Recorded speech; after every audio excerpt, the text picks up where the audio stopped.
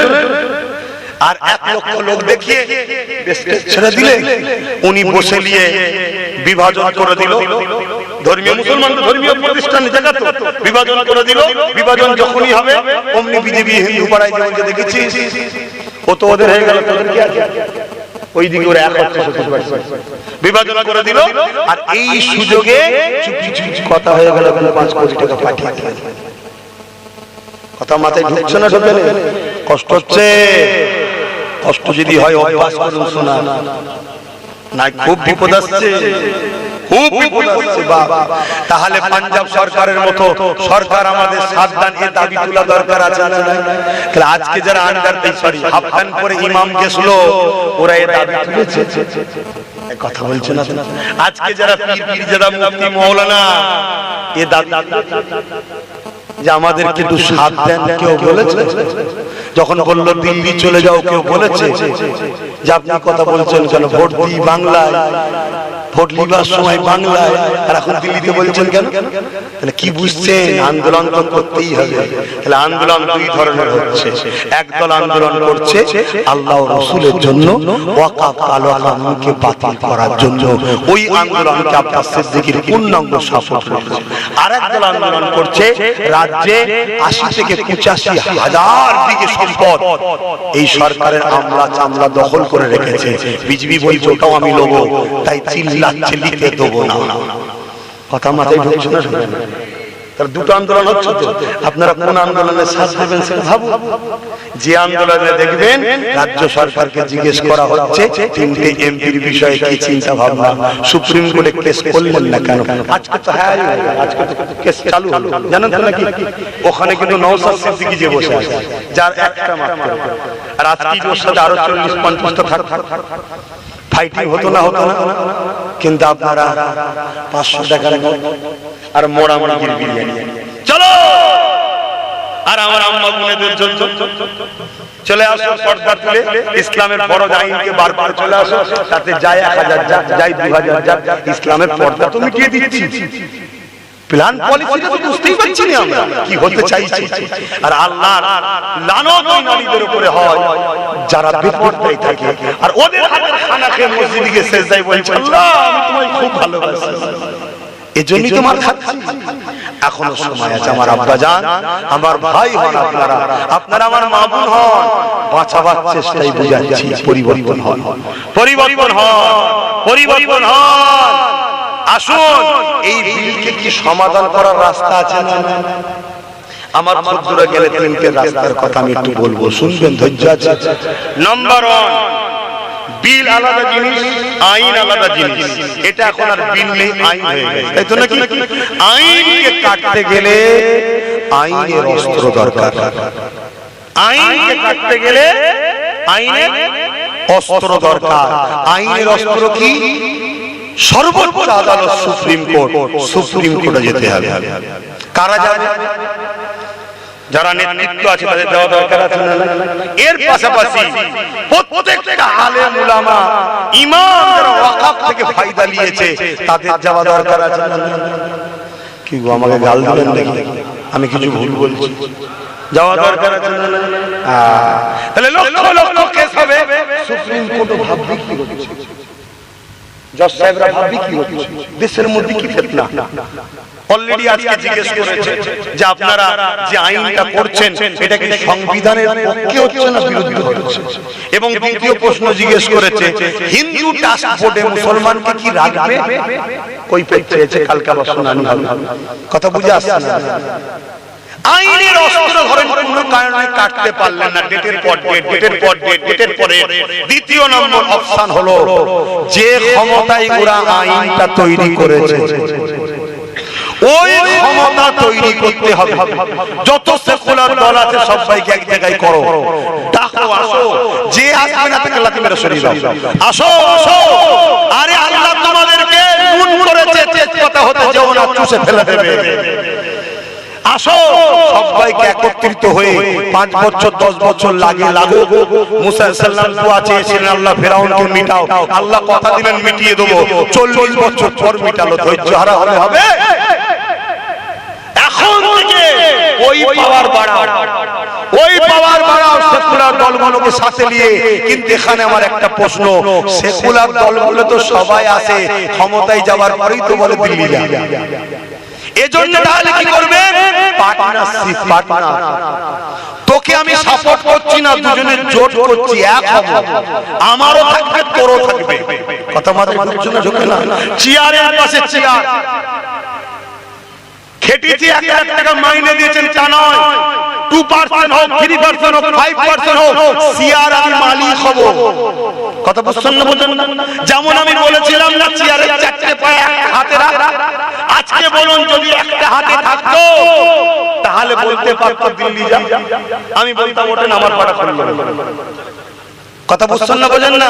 তার মানে সরকার করে যেত, তাহলে বলা যেত যে দিল্লি যান, যেত না? আমার কথা মাঝে ঢুকছে?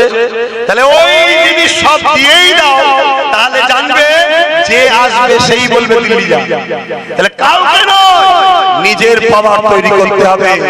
আমার মাথা খারাপ হয়ে গেছে, নিজের ভাইটাকে 42 দিন জেল খাটালাম, আমার মাথা খারাপ হয়ে গেছে, বাপ মা গুলোকে গাল খাওয়ালাম, আমার মাথা খারাপ হয়ে গেছে, এত জলসা আমার কেটেছে, এত জলসাতে বিরোধী করছে, আমার মাথা খারাপ হয়ে গেছে নাকি? এরপরও আমি মজবুত হয়ে লড়াই করছি এমনি কেন? আল্লাহ আমায় বুঝিয়েছে পাওয়ার দরকার আছে। শুনছেন না? লোহা না হলে লোহা কাটা যায় না। যে ক্ষমতায় আইন করেছে সংখ্যাগরিষ্ঠ ওই জায়গায় যে পৌঁছাতে হবে আগামী দিন, সংখ্যাগরিষ্ঠ হওয়ার পর ওরা যেমন আইন করেছে আমরাও আইন করে আবার ফিরিয়ে নেব। বলুন ইনশাআল্লাহ, জোরে বলুন ইনশাআল্লাহ। মুমিন যদি হও, দরদ যদি থাকে, তাহলে আশা দরকার আছে না? নাই? যতজন চিল্লাচ্ছে সমস্ত আলেম উলামাকে বলছি, তোমরা যদি সত্যি আকালকে বাঁচাতে চাও, নাম্বার 1 কেস, নাম্বার 2 যে পাওয়ারে করেছে ওই পাওয়ার চলো আমরা তৈরি করি। নাম্বার 3 এখন এই মুহূর্তে রুকা যেতে পারে কিসার বিলের মতো, কিন্তু সরকারকে সাথ দিতে হবে যেভাবে পাঞ্জাব দিয়েছে। এছাড়া চতুর্থ কোনো অপশন নেই। চতুর্থ অপশন বিপদ ডেকে আনছে। আপনি মিটিং এ যাবেন, পুলিশই গাড়ি ঢুকিয়ে দেবে। শুনছেন না? শুনেন? উপরে ফায়ার করবে, পাবলিক গরম হয়ে যাবে, চিল্লাচিল্লি করবে।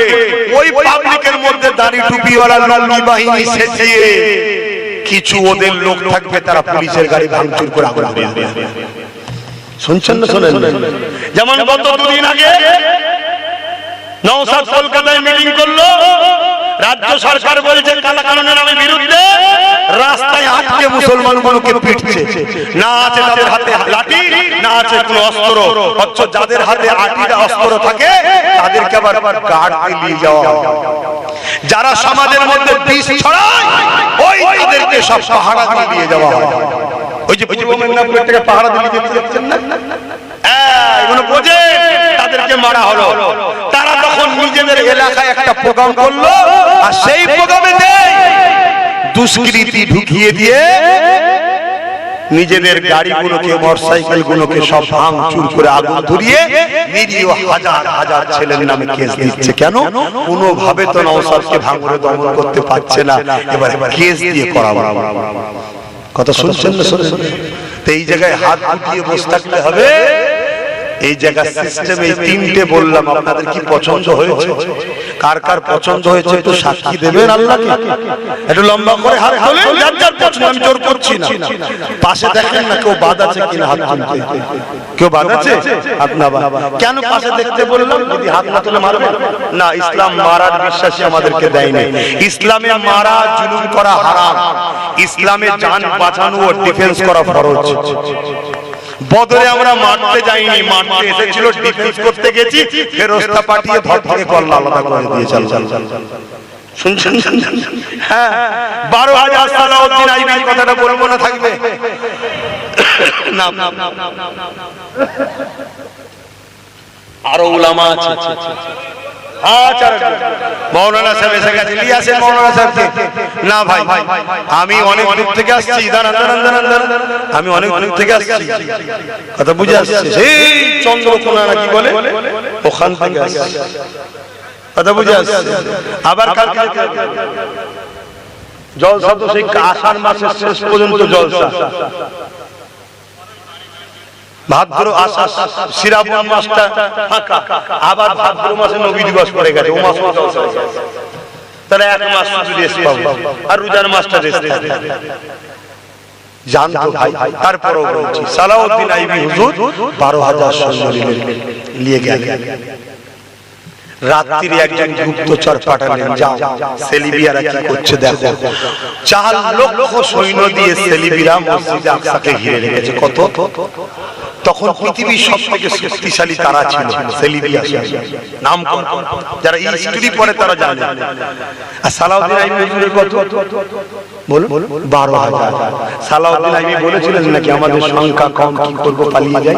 যেমন আমাদের মুসলমানরা বলে আমরা কি করব, আমরা কি করব। আরে কি করবে? তোমাদের সাথে হাজারো লাখো মুসলিম হিন্দু দলিত আদিবাসী তোমাদের সাথে আছে। এবং এসসি এসটি ভাইদের ঘরে বুঝাও। কি বুঝাবে? ভাই ভাই আমরা আছি বলে তোদেরকে ভাই ভাই বলে, আমরা না থাকলে তোরা অছুত। এই বুঝানো দরকার আছে। অতএব ভাইরে, শুধু আমাদেরকে একা লুটছে না, তোদেরকেও লুটছে। জল জঙ্গলের সম্পদ লুটে নিয়েছে 23। শুনছেন তো নাকি? এটা বুঝানো দরকার। কে বুঝাবে? যে যার পাড়ার বন্ধু বুঝাতে হবে। এভাবে বুঝাও, বুঝালে দেখবে লাখ লাখ কোটি কোটি তারাও তোমাদের সাথে আছে, তারাও আছে তোমাদের সাথে। সব ভাই গরিব গুলো এক হয়ে চলো। এই যেমন নওশাদ দেখেছেন, সব মুসলমানকে দিয়েছিল না, সর্বধর্মের মানুষকে নিয়ে কাজ করছে। হ্যাঁ, এক হওয়ার পর তোমরা এভাবে আগাও। তো সালাউদ্দিন আইবি হুজুর 12,000 নিয়ে আগিয়ে গেলেন। যাবার পর এই বক্তব্য দিলেন যে শোনো, ওদের হাতে 4 লাখ, আমাদের হাতে 12,000, তোমাদেরকে স্বাধীন দিচ্ছি, ঘরে ফিরে যেতে পারো। তারা একটাই কথা বলেছিল, হুজুর আমরা সালাউদ্দিন আইবি সৈন্য, যে সালাউদ্দিন তাহাজ্জুদ পড়ে এবং প্রতিদিন ঈশান নামাজ পর 1000 করে নবীর উপরে দরুদ পড়ে ঘুমায়। জোরে বলুন সুবহানাল্লাহ। আমরা সেই সালাউদ্দিনের সৈন্য, আমরা পালাবো না। 4 লাখ থাকুক আর 40 লাখ থাকুক, আল্লাহ ঘর উদ্ধার করিয়ে আসবো। জোরে বলুন সুবহানাল্লাহ। আগিয়ে গেলেন, লড়াই হলো। লড়াই শুধু নয়, পালাবার রাস্তা খুঁজে পায়নি। আল্লাহ মসজিদে আকসাকে সালাউদ্দিন আইবি হুজুরের হাতে বিজয় দিলেন। জোরে বলুন সুবহানাল্লাহ। সালাউদ্দিন আইবি হুজুর, এটা খুশির খবর না খারাপ খবর ভাই? সবাই আনন্দ করছে। আমরা যদি বাবরি মসজিদকে কখনো ফিরে পাই, আনন্দ করব না? এক কথা বলে। কিন্তু এই কথা শুনে কেউ যদি মনে করেন যে ভাই ইসলামেতে ইজাজত নাই অন্য ধর্মের স্থান ভাঙা, তাহলে আপনি বাবরি ফিরে পাবেন কি করে? এটাই তো সমস্যা ভাই, আমরা ইতিহাস জানি না, খবর রাখি না। আমি বুঝি না ইসলামে নিষেধাজ্ঞা। যেখানে বাবরি ছিল সে জায়গায় রাম মন্দির হয় না, ফাঁকা আছে। বলুন আলহামদুলিল্লাহ। এগুলো জানেন? এগুলো তো বোকা বানানো হচ্ছে। আমার সমাজের একদল গরিব নিরীহ অমুসলিম ভাইদেরকে বোকা বানানো হচ্ছে। তাদের হাতে 200-500 কোটি টাকা দিয়ে দিয়েছে, তারা হই হই করছে। তাদের ছেলেপুলেদের চাকরি বাকরি কি খবর? তাদেরকে ভাবতেই দিচ্ছে না। আর আমরাও পাগলামি করে ফেলছি। যেখানে সেখানে গিয়ে মাথা টুপি দিয়ে তকবীর দিয়ে ফেলছি। আরে হিকমত খাটাও, ধর্ম নিজের কাছে। এইজন্য প্রায় কথাই বলি, নিজের গ্রামে গিয়ে স্লোগান দেবে, অন্য ধর্মের পাড়ায় স্লোগান দিও না। তারাও আমাদের প্রতিবেশী, তাদের সঙ্গে ভাব ভালোবাসা রাখো। এগুলো বুঝতে হবে। এই কথা বললে অনেকে আবার বলে তুমি তাকবীরের পক্ষে নয়। আরে মোল্লার পাল্লায় কে বললো বল দেখি? ও তাকবীরের পাল্লায়, আমি তাকবীরের বিরুদ্ধে। কি দুঃখ! হিকমত বোঝে না, জ্ঞান বোঝে না, মুক্তাদায়ে হাল বোঝে না, কোথায় কি করতে হয় সেটাই জানে না। আমার নবী মদিনায় গিয়ে কাবার দিকে মুখ না করে মসজিদে আকসার দিকে মুখ করে নামাজ পড়েছিল। কেন? যাতে ইহুদি ভাইরা মনে করে মুহাম্মদ রাসূলুল্লাহ আমাদের কিবলার দিকে, অর্থাৎ তারাও কাবা মসজিদে আকসার দিকে মুখ করে নামাজ পড়তো। তাহলে চিন্তা করুন, বিবেককে খাটান, বিবেককে খাটান, না হয় বাপ প্রচুর ক্ষতি হবে। তো যাক ভাই, সালাউদ্দিন আইবি সবাই আনন্দ করছে, উনি মন মরা করে রয়েছে। সবাই বলছে হুজুর এত বড় বিজয় আল্লাহ দিলেন, পৃথিবী আপনার জয়গান গাইছে, আমরা সবাই আনন্দ করছে, আপনি মন মরা করে আছেন কেন? সালাউদ্দিন আইবি বললেন, শোনো, প্রকাশ্য দুশমন ছিল 4 লক্ষ, আমরা ছিলাম 12,000। প্রকাশ্য যদি 40 লক্ষ হতো, আল্লাহ দয়াতে ইমানদারি বিজয় হবে। জোরে বলুন সুবহানাল্লাহ। কিন্তু বাবা, আমাদের মধ্যে মুনাফিক গাদ্দার আছে। সেইগুলোকে যদি আমি বাঁচতে না পারি, তাহলে খুব শিগগিরই মসজিদে আকসা বেদখল হবে। মিশরের একজন মুসলিম রাজা মসজিদে আকসার, এই প্যালেস্টাইন যেটাকে বলা হচ্ছে, তার কোনো দেশ নয়, ওই জায়গায় ইহুদিদের ঘরে দিয়েছে। একজন মুসলমান গাদ্দারি করছে না। আর আজকেও দেখুন গাদ্দারি হচ্ছে, সোশ্যাল মিডিয়ায় দেখছে, তা দেখেন নাচ গান নিয়ে শুরু হই হই করছে, আর এদিকে আমার ভাইদেরকে খুন করছে। এরা মুসলিম রাষ্ট্রগুলো করছে না, করে? হ্যাঁ, আমাদের মুসলমান আবার কিছু আছে, তারা সৌদিকে দলিল বানায়। সৌদিকে দলিল, সৌদি আমাদের দলিল নয়। দলিল হলো হুজুর পাক, কিতাবুল্লাহ আর হাবিবুল্লাহ। মনে থাকবে, সৌদিতে হাবিবুল্লাহ এসেছে, অ্যাকচুয়ালি নাম তো জাজিরাতুল আরব। সৌদি তো না, জাজিরাতুল আরব, আল জাজিরা। পরবর্তীতে নাম পরিবর্তন করছে। তো আমাদের দলিল হলো কিতাবুল্লাহ আর হাবিবুল্লাহ। তো যাই হোক, আমি ওই দিকে যাচ্ছি না। আল্লাহ আমাদের মধ্যে সৎ বুদ্ধি দেন, হিদায়াত করেন, বলুন আমিন। তা সালাউদ্দিন আইবি হুজুর কি বলেন, গোয়েন্দা টিম করলেন। ওই গোয়েন্দা টিমকে ছদ্মবেশে পাঠিয়ে দিলেন বিভিন্ন জায়গায়। কোথায় পাঠালেন? বাজারে, কথা বলছেন না, চায়ের দোকানে, হাটে, ক্লাবে, পার্টি অফিসে, মেলায়, সিনেমা হলে না, পাঠিয়েছে মসজিদে, পাঠিয়েছে পীরের খানকায়, পাঠিয়েছে মাদ্রাসায়, পাঠিয়েছে মক্তবে। শুনছেন তো না? তৎকালীন সময় শামের এক জামে মসজিদ ছিল, যার পিছনে 5 ওয়াক্ত নামাজ হতো। এক এক ওয়াক্তে 1 লক্ষ, 1.5 লক্ষ, 2 লক্ষ করে লোক নামাজ পড়তো একজন ইমাম। তার কাছে গেছে একজন গোয়েন্দা, নামাজ শেষ বসে আছে। ইমাম বলছে, জিজ্ঞেস করছে সালাম দে, কোথা বাড়ি না বাড়ি? আমরা বিদেশি এসেছি, কোর্ট নম্বরে কথা হচ্ছে ইমামের সাথে। কোর্টে কথা হচ্ছে, কিছু কোর্ট কথা থাকে না, কোর্টে কথা হচ্ছে। ইমাম মনে করেছে আমাদের আপন, সাথে করে ইমাম বাড়িতে গেছে। যাওয়ার পর স্ত্রীকে বলছে, মেহমানকে খেতে দাও। কি খেতে দিয়েছে? আরে আপনার বাড়ি যদি আপনাকে, আমার বাড়িতে আপনাকে নিয়ে যায়, আমি তো বড় খাসি জবাই করি খাওয়াবো, ঠিক না বেটি?